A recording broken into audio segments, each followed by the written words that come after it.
你有没有留意过身边这样一类人？他们和我们一样，每天要应对繁重的工作，要处理接踵而至的任务截止期限，要周旋在错综复杂的人际往来之中，还要接纳生活里层出不穷的突发状况。可奇妙的是，他们几乎不用逼迫自己咬牙硬扛。当你还在和拖延反复拉扯内耗的时候，他们已经把手头的事情妥善完成。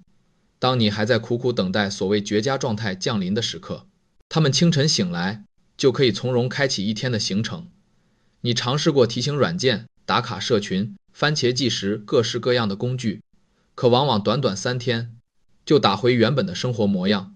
他们没有借助任何辅助工具，却可以稳定持续地把事情落实。你难免会暗自猜想，是不是他们与生俱来就拥有强大的意志力？是不是身上带着我们并不具备的自制天赋？今天我想告诉你一件很少有人真正讲透，却无比真实的事。那些被我们误以为全靠意志力死撑的人，自律的核心从来都不是意志力，真正推着他们日复一日稳步向前的，是他们悄悄改写了藏在大脑深处，绝大多数人一辈子都未曾察觉的关键机制。接下来，就让我们一同走进大脑的世界，用科学拆解自律背后的底层真相。如果你也曾因为自律这件事陷入疲惫，反复自我责怪，甚至开始怀疑自己一无是处，不妨静下心跟着我的思路继续往下走。我们先从一个所有人都无比熟悉的生活场景说起。周一的清晨，你满怀热忱，给自己定下周密的计划。这周一定要早睡早起，坚持运动健身，减少刷手机的时长，逐项完成所有待办事项。那一刻，一切都充满希望，计划就开始摇摇欲坠。等到周五，生活状态已经和上周毫无差别，随之而来的就是无休止的自我否定。你会埋怨自己缺乏毅力，指责自己太过懒惰，疑惑为什么别人可以做到，唯独自己不行。这个循环，你是不是已经经历过无数次？我想认真地告诉你，这并不是你的错，只是你使用的方法从根源上就出现了偏差。1998年，美国心理学家罗伊·鲍麦斯特完成了那项享誉学界的经典实验。他召集一批大学生进入实验室，桌面上摆放着刚刚烘烤完成的热巧克力饼干，还有一碗普通萝卜。其中一组受试者被要求只能够食用萝卜，绝对不能触碰香甜的饼干，另一组受试者则可以随意取用桌上的食物。之后，研究人员向所有人抛出一道难度极高的数学难题，观测每个人能够坚持钻研的时长。实验结果出乎很多人的预料，那一组强行克制欲望，忍住不吃饼干的受试者，面对难题时坚持的时间远远短于可以自由进食的另一组。由此，鲍麦斯特得出了那个著名的结论：意志力属于会不断损耗的心理资源，就好比手机的电池电量，清晨电量满格，随着时间推移，会一点点消耗殆尽。早上，你忍住不去多吃一块面包，到了中午，就更难抵御下午茶的诱惑。平日里，你克制住想要向同事发火的冲动，回到家中，就更容易对家人失去耐心。清晨，你反复和赖床的念头做对抗，到了夜晚，就很难再逼迫自己起身运动。意志力每一次调动都会带来消耗，所以妄图单纯依靠自我逼迫建立自律的人，本质上就是拿着一块持续漏电的电池，想要驱动一台永远不会关机的电脑。这不是你不够努力，而是你的行动策略从一开始就走错了方向。那么，那些做到毫不费力自律的人，又在借助什么力量运转呢？我们可以来弄懂大脑2套同步运行的工作系统。第一套是前额叶皮质，这是掌管规划、理性思考、长远考量的大脑区域，也就是清晨脑海里冒出今天要早点睡觉的那个声音。第二套是基底核，这是储存习惯、掌管自动化行为的深层大脑系统，刷牙、走路、开车，这些不需要刻意思考就能完成的动作，全部由它负责。这里有一个十分关键的知识点，前额叶皮质的运转需要消耗大量能量，每做出一次抉择就会消耗一部分心理电量，而基底核几乎不会耗费什么能量。一旦对应的行为模式被建立，就如同按下播放键的音乐，流畅自动，毫不费力。普通人的自律完全依靠前额叶皮质硬撑。真正做到轻松自律的人，则是把任务交给基底核来运行。翻译成通俗的话来讲，普通人每一天都需要反复下定决心去完成一件事，而真正自律的人早就把这件事转化成无需纠结抉择的本能。就像呼吸，你从来不会刻意提醒自己要记得呼吸，因为它已经变成自动化的行为。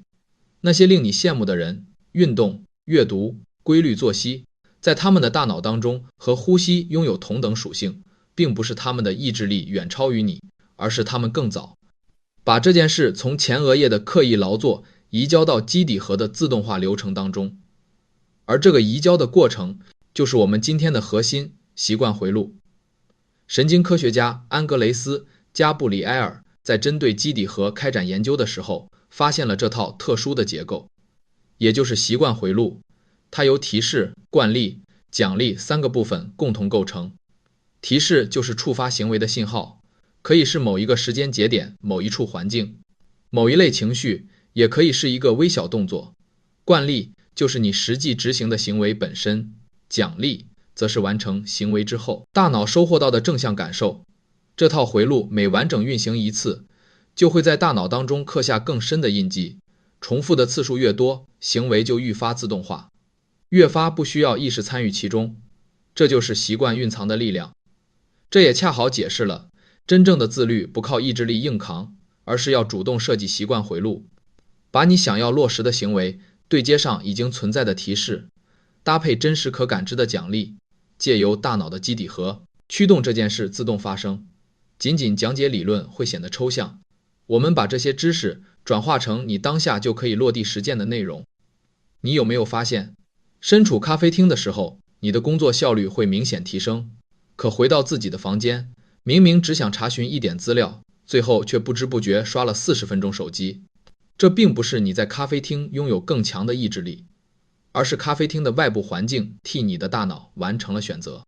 周遭所有人都在专注工作，这个信号传递给大脑，不需要前额叶耗费精力对抗惰性，基底核就会自然而然带动你进入工作状态。行为设计师 B.J. 福格在他的研究当中讲过一句十分透彻的话：你的行为从来不是由你本身决定，而是由你所处的环境设计所决定。真正自律的人最厉害的从来不是拥有更强的决心，而是他们主动打造了一套环境，让正向的行为更容易发生。我和你分享几个现实生活当中真实的案例。一个每天清晨6点出门跑步的人，不会把跑鞋收进封闭的鞋柜，而是直接摆放在床边。清晨醒来，不需要反复纠结要不要运动，鞋子就在眼前，穿上便可以出门。一个坚持每日阅读30分钟的人，不会把书本束之高阁摆在书架，而是放置在枕头边上，睡前伸手就能够摸到书本，而不是第一时间触碰手机。一个每周坚持4次健身的人，会把收拾妥当的健身包放在家门口，下班回家看见背包，拎起就能够奔赴健身房。你可以看得明白，他们完成这些事并没有消耗意志力，而是通过环境布置让整件事不再需要意志力介入。反过来的逻辑同样成立，自律的人也会刻意抬高不良行为发生的门槛。想要减少刷手机的时间，就把手机放到另外一个房间充电，不让它处在随手就能够触碰的范围。想要少吃垃圾食品，不要单纯依靠自我克制，家里干脆就不要囤这类食物。当你想要吃，还需要专门穿鞋出门采购，多出来这一层阻力，绝大多数时候你就会打消念头。想要做到早睡，把影音软件从电视当中卸载，给手机设置晚上10点半之后自动锁屏。或许你会觉得这些办法太过简单，可事实就是如此。它们带来的实际效果远远胜过每天咬牙切齿反复告诫自己一定要自律。聊完环境设计，真正自律的人还掌握着另一个很容易被大众忽略的秘密武器。我先来问你，你有没有过这样的体验？计划好要完成一件事，却不停拖延，苦苦等待状态到来，直到某一刻终于启动行动，投入之后才发觉这件事并没有想象中艰难，甚至沉浸其中，很难停下。事后回想，又会懊恼，当初为什么要白白拖延那么久？针对这个现象，神经科学给出了解释。我们大脑当中有一个掌管动机和行动启动的区域，它有着十分特别的特质，它不会在行动开始之前被激活，恰恰相反，它要等到你已经迈出行动的第一步之后才会开始发挥作用。直白来说，你不是拥有动力之后才选择开始，而是先迈出开始的步伐，动力才会随之涌现。这句话值得你好好记在心里，不要等待动力降临再启动，先行动，动力才会来。这也就是为什么那些可以稳定持续行动的人，给自己定下的起步动作常常小到让人觉得不可思议。他们不会要求自己今天跑完5公里，只会告诉自己换上运动服，站到屋外就足够。他们不会强迫自己写完1000字文稿，只会要求自己打开文档敲下2行文字。他们不会计划读完1小时的书籍，只需要把书本翻到上次阅读结束的页码。这就是著名的2分钟法则，把你想要完成的任意一件事压缩成一个2分钟之内就可以做完的启动动作。注意，这不是压缩最终目标，仅仅是压缩开启这件事的第一步。大脑最大的阻碍从来不是执行过程，而是开启的瞬间。只要跨过启动这道门槛，大脑对应的区域被激活之后，你会本能想要继续推进，持续行动带来的感受，远比停下要好得多。我来讲一个真实发生过的小故事。有一个人下定决心要坚持每日冥想。第1周，他给自己设定的目标是每天冥想20分钟，结果仅仅3天就彻底放弃。每次想到20分钟这个时长，内心就会生出负担，本能选择拖延。到了第2周，他调整了策略，告诉自己每天只需要做好闭上眼睛3分钟即可。你猜后续发生了什么？他几乎每一天都完成了这个简单的动作，并且大多数时刻静坐闭眼3分钟之后，他会自然而然继续冥想10几甚至20分钟。当大脑进入状态，就不愿意轻易停下。先行动，再收获动力。这并不是空洞的心灵鸡汤，而是有科学支撑的大脑运行规律。我们已经梳理清楚意志力的真相，弄懂了习惯回路，学会环境设计，也了解2分钟法则。但是还有一个核心关键点，如果没有处理妥当，前面所有的方法都有可能在3个月之后慢慢失效。这个关键点就是身份认同。我来向你提出一个设想，如果有人递过来一支香烟，你回复说不用，谢谢，我正在戒烟，这句话背后传递出来的信息是什么？代表在你的认知当中，你依旧属于抽烟的人，只不过当下正在努力戒掉这个习惯。但如果你回答不用，谢谢，我不抽烟，代表在你的自我认知里，你本身就是不抽烟的人。你能够体会到两者之间细微却决定性的差别吗？前者是我正在费力完成一件事，后者是这就是我本身的模样。原子习惯的作者詹姆斯·克利尔曾经说过，最深层的行为改变，本质上就是身份的改变。普通人改变自我的路径是向外求索，我想要达成某个结果，所以调整行为去追逐目标，而能够长久维持的改变，是由内向外发生。我想要成为哪一类人？于是主动去做这类人会做出的选择。一心想要维持良好体态的人和内心笃定我本身就是重视健康的人，面对同一盘甜点的时候，脑海当中的想法完全不一样。前者会反复权衡，今天稍微破例应该没关系，反正最近也有运动。后者会直接婉拒，我不太吃这类食物。这并不是后者意志力更强，而是他根本不需要和自我拉扯博弈。要不要吃甜点对他而言无关意志力，只是关乎自我身份的选择。想要重塑自我的身份认同，反复对自己口头强调我要成为什么样的人，就算念叨上千遍也很难起效。真正有效的方式是依靠每一次微小行动，在大脑当中积攒证据。你每完成一次，你理想身份会做出的行为，就是为这个身份投出宝贵的一票。你总告诫自己不要迟到，今天准时赴约，大脑就记下，原来我可以做到守时。你希望自己养成阅读的习惯，今天读完几页内容，大脑就记下，我是愿意读书的人。你想要好好爱护身体，今天选择走楼梯而不是搭乘电梯，大脑就记下，我在意自己的健康。一票一票慢慢积累，你不必每一次都拼尽全力，只需要尽量让你的行动和你向往的身份保持统一。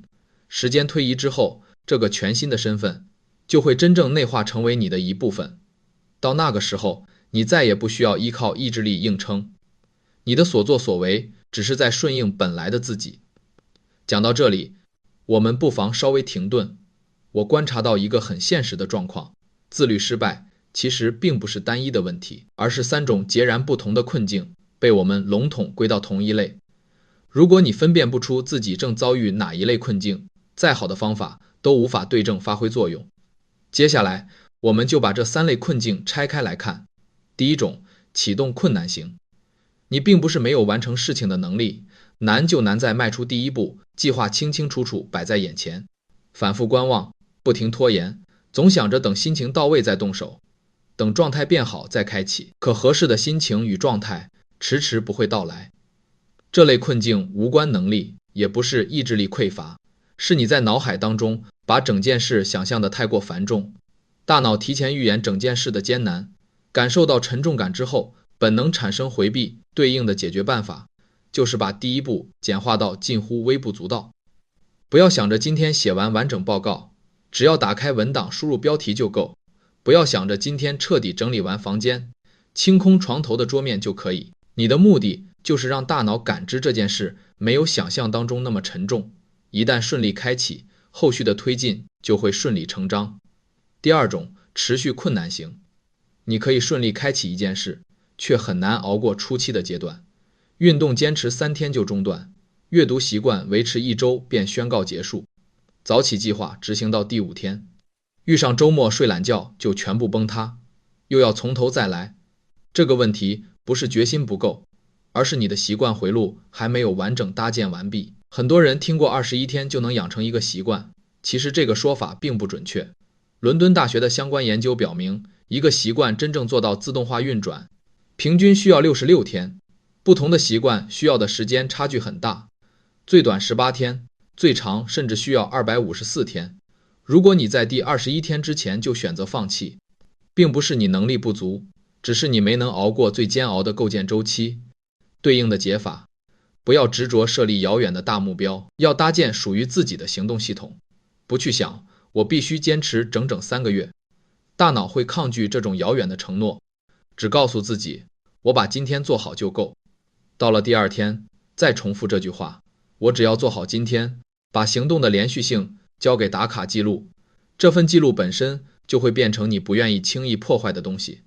喜剧演员杰瑞·塞恩菲尔德有一个广为流传的方法，叫做不要打断链条。他在家中墙面挂上一本大大的日历，每一天完成创作，就在当天的格子画上一个大大的叉。时间久了，一个个叉连成长长的链条。他说，你唯一要做的事情就是不要打断这条链条，不是强迫自己每一天都产出绝佳内容，只是不愿意破坏视觉上连贯的印记，把坚持这件事从意志力对抗转化成一场简单的视觉小游戏。第3种，外部压力型。你本身可以做到自律，可生活当中层出不穷的干扰总是把你打回原点，加班打乱运动安排，家中琐事挤占阅读时间，朋友邀约破坏早睡计划，你会觉得是外界的变故摧毁了你的计划。但我想告诉你一句听起来有些刺耳却无比真实的话，外部的干扰永远不会彻底消失。当下的生活有阻碍你自律的琐事，1年之后依旧会冒出全新的麻烦。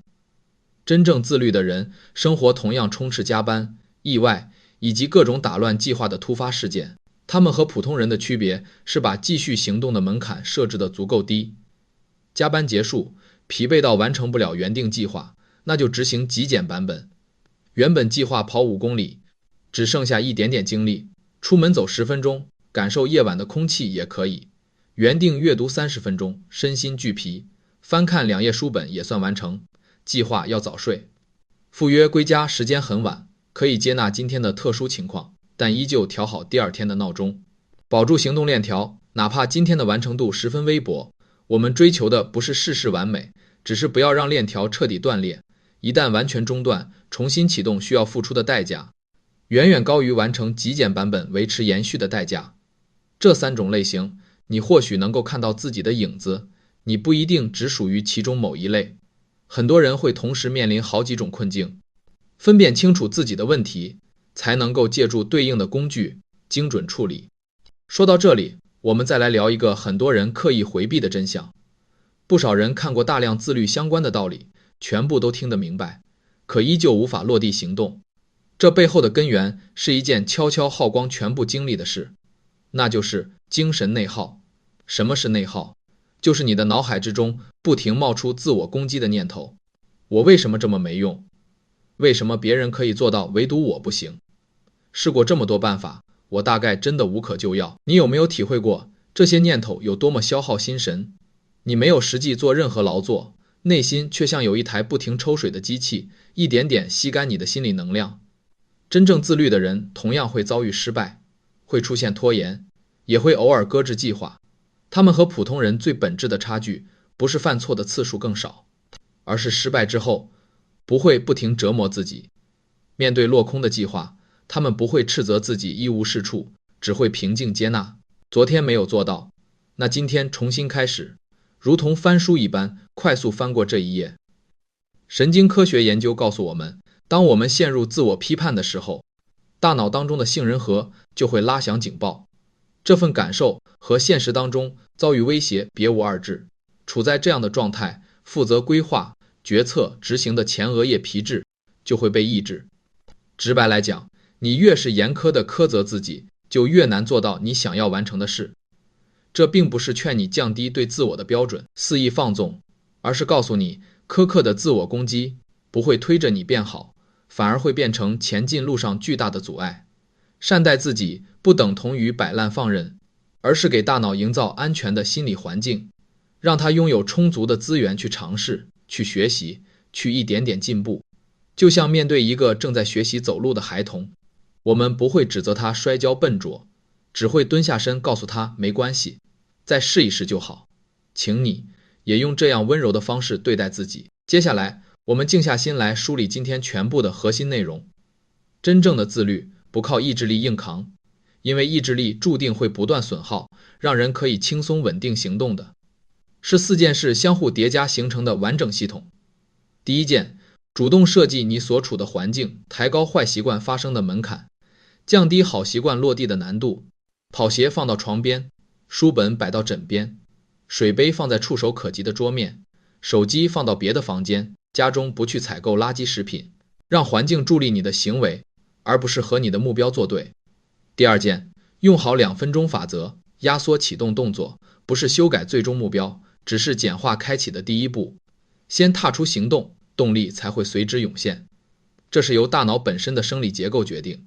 第3件事，搭建属于你的身份认同，想好你希望成为什么样的人，坚持去做这类人会完成的小事。每一次微小行动都是为你的理想身份投出一票。第4件事，学会善待自己，停止无意义的内心消耗，就算行动失败，也快速翻篇重新出发。你的大脑只有感受到安全感，才能够持续学习成长。这4点并不是彼此孤立的办法，而是一套完整运行的系统。当它们一同在你的生活当中发挥作用，你就不必日复一日和自我苦苦对抗，生活会顺着你期待的方向自然而然向前推进。走到这里，今天的探索也临近尾声。我想分享一句我格外认同的话，你不必逼自己变成意志力更强的人，你只需要学会更聪明地设计自己的生活。依靠意志力，是你和自己的大脑硬碰硬搭建习惯，却是让你和大脑结成并肩前行的队友。这2条道路带给你的体验截然不同。如果今天分享的内容带给你看待自律全新、温柔又具备科学依据的视角，那这一次分享的初衷就已经达成。而我最期待听到的是属于你的真实经历。欢迎你在评论区留下只言片语，不用长篇大论，简单一句话也可以。说一说你曾经靠着意志力死撑一件事，最后无奈放弃的过往，或是分享某一个你毫不费力就维持下来的习惯，回头复盘，你认为它能够坚持下来的缘由是什么？我会认真阅读每一条留言，每一个普通人真实的经历感悟，对于同样在这条路上摸索前行的人来说，都是无比珍贵的参考。倘若今天的内容对你有一丝启发，也欢迎你订阅、点赞、留下支持。我们所追寻的从来不是完美无缺，我们只是在练习，练习不再和自己的大脑对立，练习让生活按照期待一步一步缓缓前行。